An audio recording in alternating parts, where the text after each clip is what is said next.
Bismillahirrahmanirrahim. Assalamualaikum warahmatullahi wabarakatuh. Alhamdulillah wassalatu wassalamu ala Rasulillah wa ala alihi wa sahbihi wa mawalah wa la hawla wa la quwata illa billahi wa ba'du.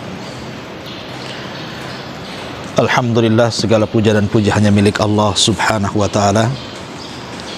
Salawat dan juga salam kita hadiahkan kepada Rasul kita Nabi besar Muhammad sallallahu alaihi wa ala alihi wasallam. Alhamdulillah, di pagi hari ini ada sedikit faedah yang ingin saya sampaikan tentang soalan-soalan yang akan ditanyakan Allah subhanahu wa ta'ala kepada kita. Allah subhanahu wa ta'ala berfirman, waqifuhum innahum mas'ulun. Hentikan mereka, sesungguhnya mereka akan ditanya. Ma'asyiral muslimin yang dimuliakan Allah subhanahu wa ta'ala, setelah Allah subhanahu wa ta'ala mengkiamatkan dunia ini,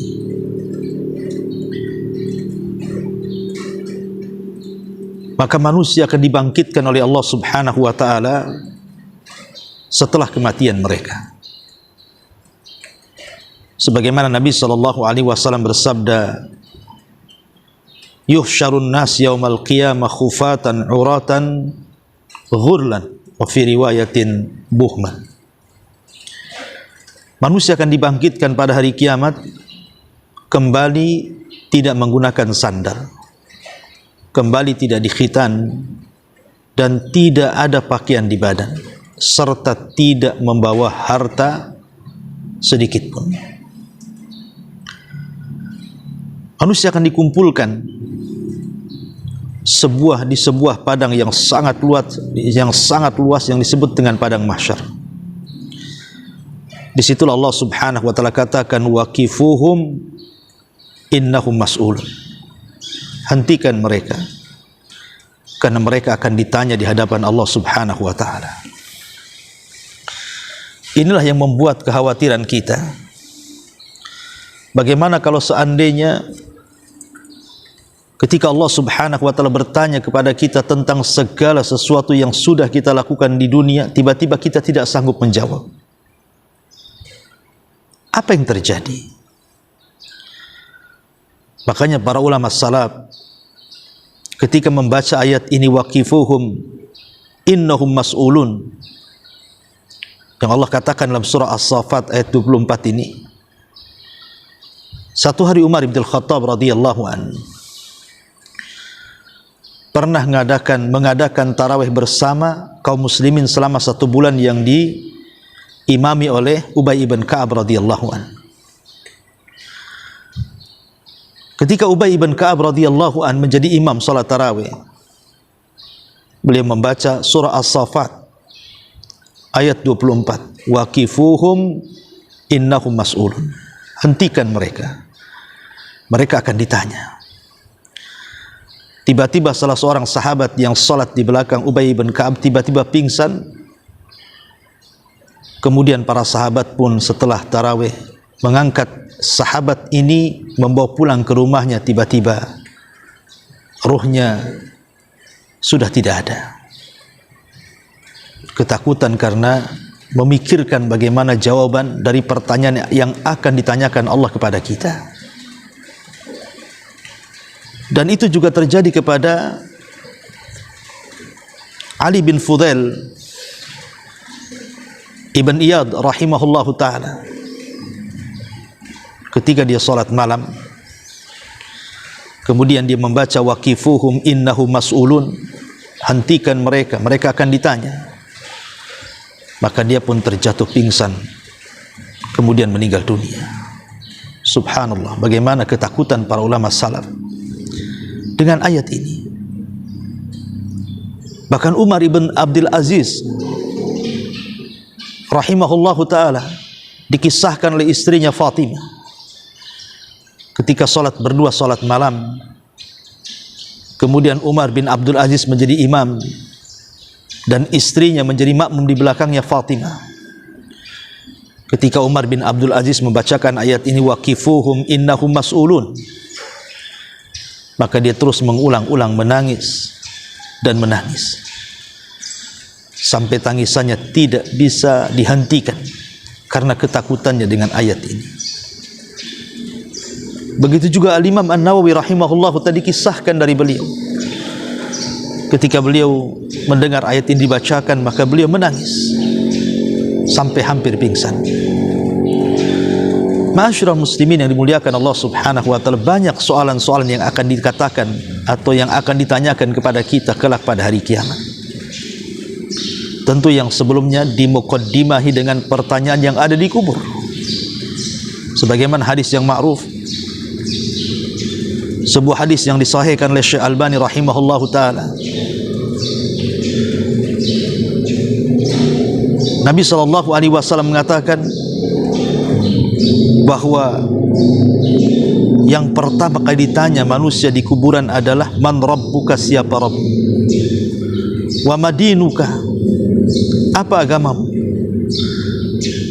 wa man hadzal rajul alladzi bu'itsa fikum, dan siapa orang yang telah diutus kepada kalian. Sebagaimana hadis yang ma'ruf dari Barra ibn Azib radhiyallahu an yang dikeluarkan Imam Abi Dawud dalam sunannya. Tiga soalan ini akan ditanyakan kepada kita: siapa Tuhan, siapa Nabi, dan apa agama. Kalau dia sanggup menjawab, maka dia akan mendapatkan nikmat kubur. Tapi kalau dia tidak sanggup menjawab, maka dia akan mendapatkan azab kubur, iyadzan billah. Ketika manusia kemudian dibangkitkan kembali setelah kiamat yang sangat besar dan orang-orang sudah keluar dari kubur-kubur mereka, maka banyak soalan-soalan juga yang akan ditanyakan kepada mereka. Di antaranya, Anda akan ditanya atau kita akan ditanya persoalan salat. Karena Nabi SAW mengatakan, inna awwala ma yuhasabun nas bihi yaumal qiyamah min a'malihim as-salatu. Yang pertama kali dihisab pada hari kiamat dari amal-amal seseorang adalah salatnya.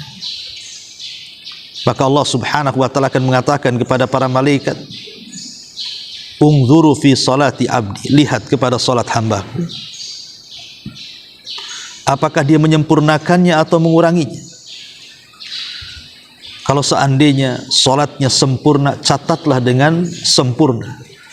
Tapi kalau dia salatnya kurang, maka lihat amalan sunnahnya. Unzuru hal li abdi min tatawu'in, lihatlah apakah hambaku punya tatawu, amalan sunnah, salat-salat sunnah. Fa in kana lahu tatawu, kalau dia punya salat sunnah, maka sempurnakan kepada hambaku, gabungkan dengan kewajibannya.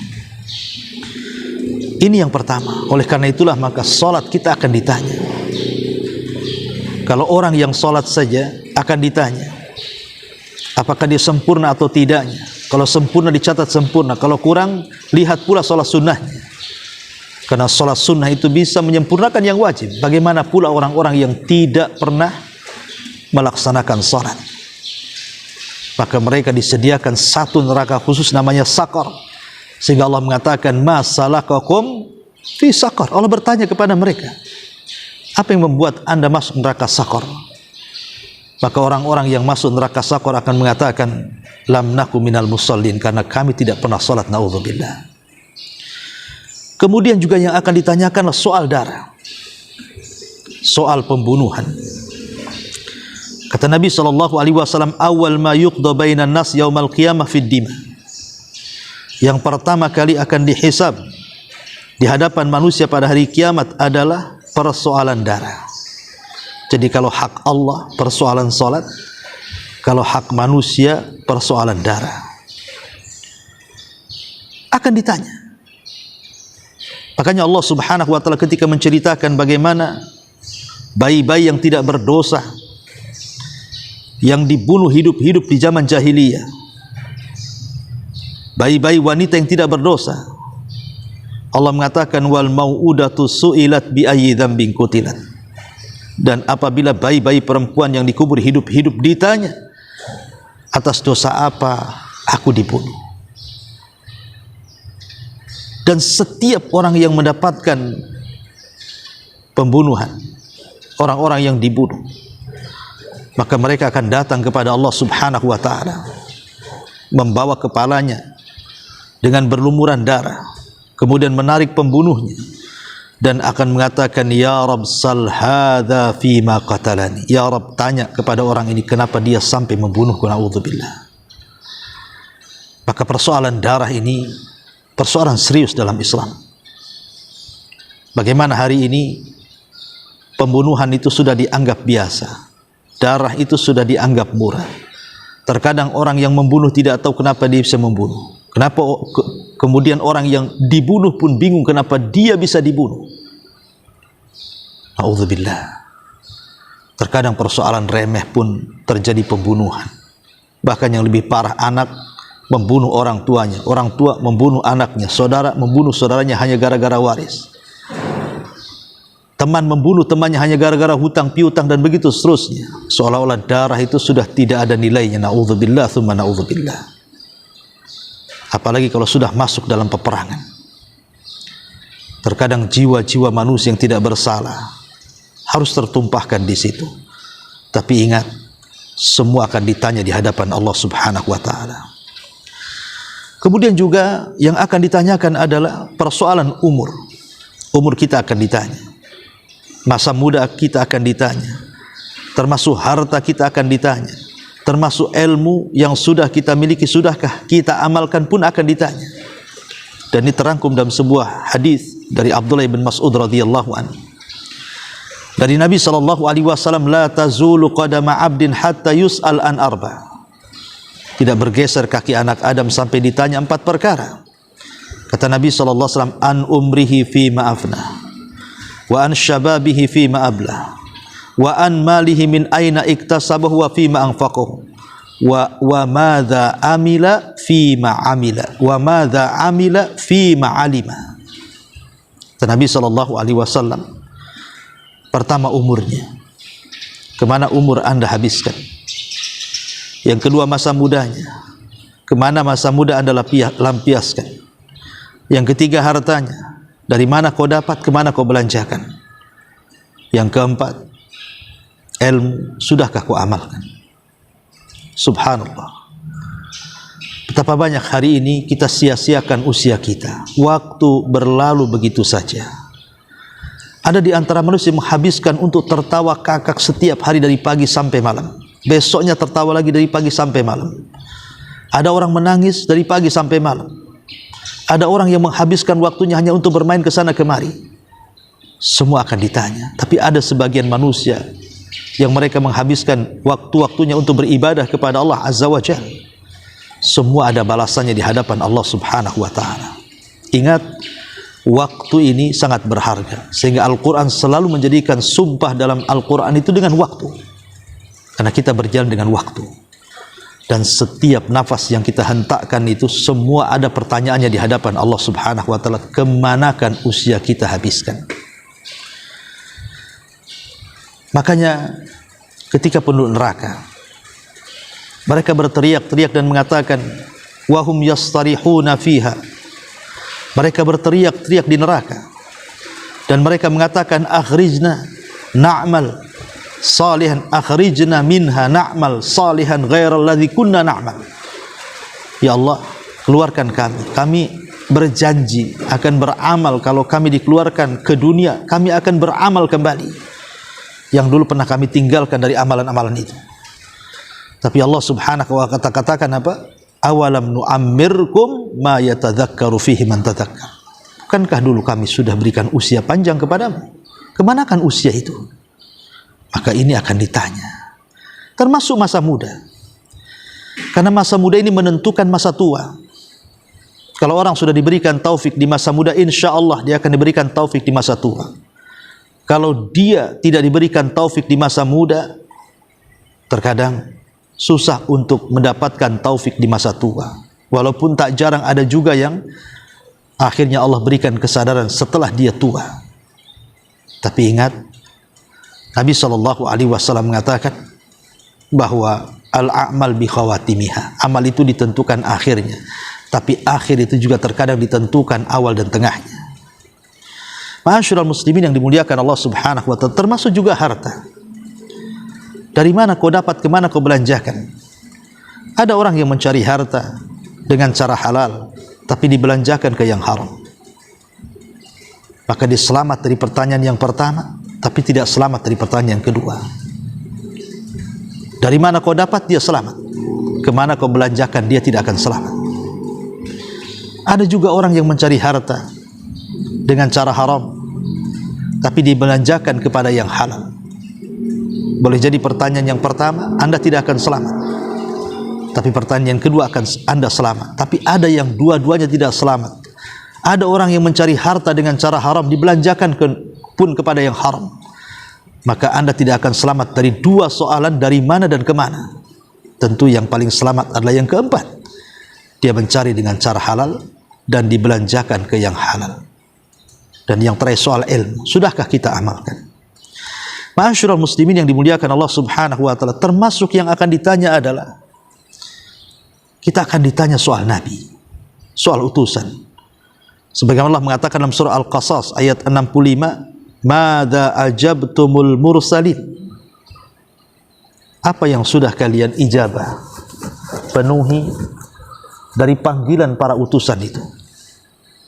Karena Allah Subhanahu wa ta'ala juga mengatakan dalam surah Al-A'raf ayat 6-nya, "Fala nas'alannal ladzina ursila ilaihim wa la nas'alannal mursalin." Dan kami akan tanya kepada orang-orang yang diutus kepada mereka, dan kami juga akan bertanya kepada para utusannya. Kita akan ditanya. Ketika Nabi SAW diutus kepada kita, sudahkah kita melakukan sunnah-sunnahnya, menjalankan perintah-perintahnya, menjauhi larangan-larangannya, tidak berbuat bid'ah, dan begitu seterusnya. Kita akan ditanya. Sebagaimana para rasul juga akan ditanya apakah sudah menyampaikan risalahnya atau tidak. Sebagaimana Nuh alaihi salatu wassalam ketika dihadapkan dengan umatnya, Allah mengatakan, "Ya Nuh, sudahkah kau sampaikan risalahmu kepada umatmu?" Maka Nuh mengatakan, "Sudah." Siapa saksimu? Muhammad dan umatnya.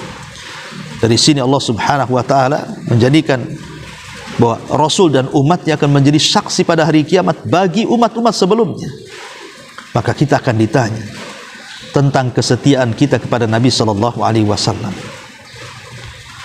tentang kecintaan kita kepada Nabi sallallahu alaihi wasallam. Sudahkah kita membenarkan setiap berita yang dihabarkan kepada kita dari Nabi sallallahu alaihi wasallam? Sudahkah kita mengamalkan apapun yang diperintah Nabi sallallahu alaihi wasallam? Sudahkah kita menjauhi apa yang dilarang Nabi sallallahu alaihi wasallam? Sudahkah kita melakukan amalan yang sesuai dengan syariat Nabi sallallahu alaihi wasallam? Semua akan ditanya. Termasuk juga akan ditanya persoalan nikmat. Persoalan nikmat akan ditanya. Nabi SAW mengatakan, "Walladzi nafsi biyadi la tus'alunna an hadzan na'im yaumal qiyamah." Dalam sebuah hadis yang dikeluarkan Imam Muslim, Nabi mengatakan, "Demi zat yang jiwaku berada di tangannya, sungguh kalian akan ditanya soal nikmat ini pada hari kiamat." Dan Allah mengatakan, "La tus'alunna yauma idzin 'anin na'im." Dan kalian akan ditanya pada hari kiamat tentang nikmat yang Allah Azza wa Jalla berikan kepada kita. Nikmat apa? Pendengaran akan ditanya, penglihatan akan ditanya, termasuk hati kita akan ditanya. Wala taqfu ma laysa laka bihi ilmun, innas sam'a wal basara wal fuada kullu ulaika kana anhu mas'ula. Dan janganlah kalian bicara tanpa ilmu, karena pendengaran, penglihatan, hati, semua akan ditanya di hadapan Allah Azza wa Jalla. Semua akan ditanya.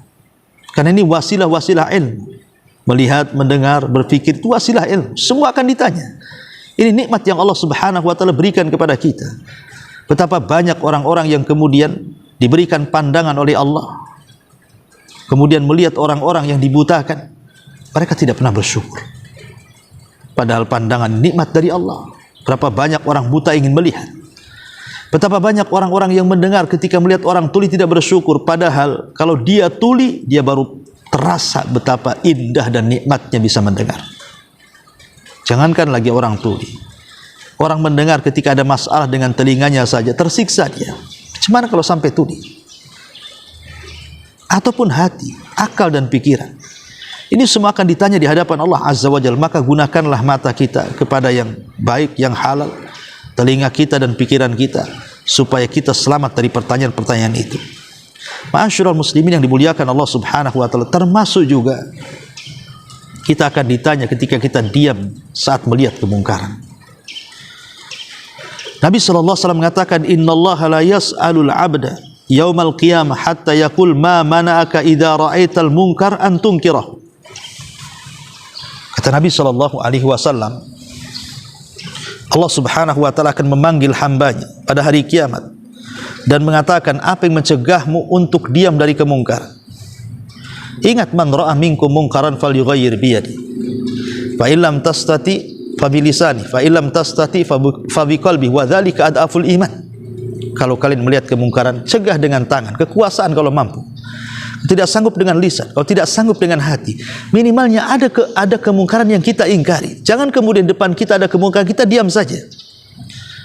Anda selaku pemimpin melihat kemungkaran rakyatnya, cegah. Anda selaku pemimpin keluarga melihat kemungkaran dalam keluarganya, cegah. Dan begitu seterusnya.